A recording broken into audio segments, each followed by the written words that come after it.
Support LaneSide. Get something cool. All right, here we are down on the lanes with our resident two-hander. Before you click away, this is part of our Building an Arsenal series. So this is both for one-handed and two-handed bowlers. And right now we're going to be featuring the Hammer Bubblegum Vibe.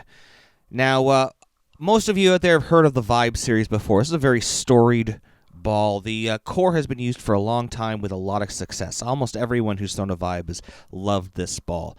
At 2.51 040, this is a very controllable, very strong core, and at a kind of an entry line price, you're getting a lot of performance without having to spend a lot of money.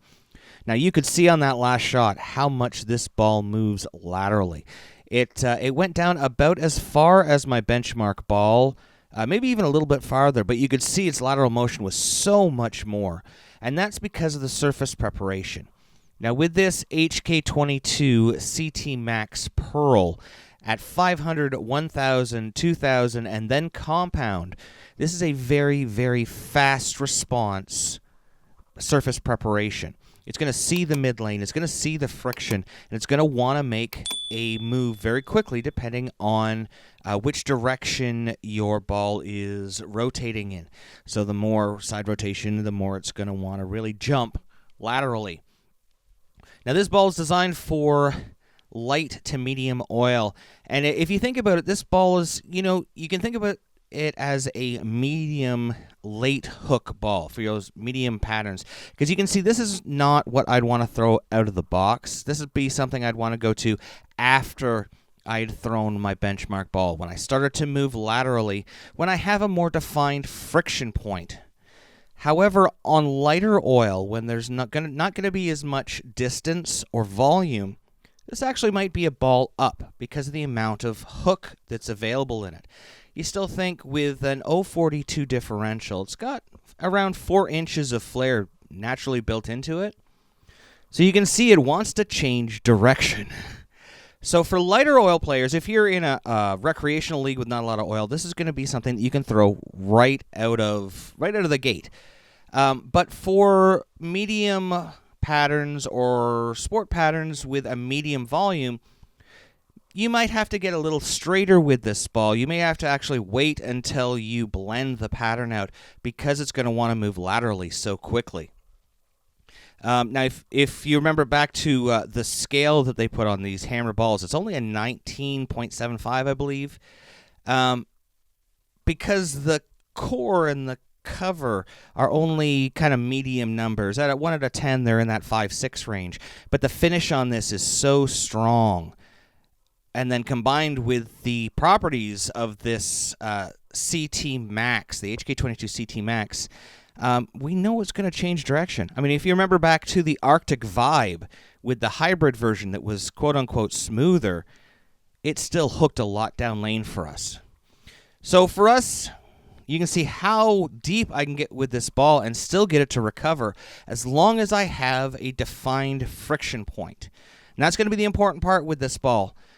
Anytime you're using a pearl ball like this, especially with a little bit higher medium to medium high RG, you're going to want a defined friction point to get this ball to and then allow it to hook.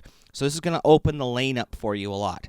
Here you can see Trebor here left-handed, and watch the way you can see how it continues through the pins and how it changes direction. That is a lot of lateral motion. Now here you can see we've got our new benchmark ball here. We're trying out the Turbo X. Rob recently had some changes to his game, and his PAP changed a fair amount. So we went with a brand new Turbo X. I talked about buying a whole bunch of these because how good this ball was. Well, I'm down another one now with a brand new benchmark ball, and let's put it directly up against the Bubblegum Vibe. So we've got our benchmark ball versus our late hook ball, and you can see they went up down around the same distance, but the Bubblegum Vibe just has more angularity. It's going to create more angle of entry to the pocket, which is going to create more potential carry for you as long as you have that defined friction point. You can see here, yeah, we're probably maybe about a foot longer, maybe 2 feet longer with the Vibe. but we have a significant amount more of hook. With a defined friction point on a medium pattern here, we were looking at around 5 to 10 boards that you could create very easily in comparison to your benchmark. You can see the Turbo X here, very continuous through the pins, very easily controlled, even with some shine on it. Now let's put it up against the Vibe, which has a much stronger surface preparation at 500, 1000, 2000. Both have compound, but look at how it changes direction. It even out-continues the Turbo X. So if you are looking for something as a late hook ball into your bag, you want something on medium that you're going to be able to go to after your benchmark ball when the lanes are starting to open up, or if you're on light oil and you need something to go to first thing out of your bag and you want to hook the whole lane, the Bubblegum Vibe from Hammer is going to allow you to do that pretty easily. And I think you're going to be very happy with your purchase. This one's going directly into my bag as our new arsenal, and we'll see you guys LaneSide next time. Thanks for watching. Don't forget to like and subscribe and turn on notifications so you never miss a show. So until next time, guys, we'll see you LaneSide.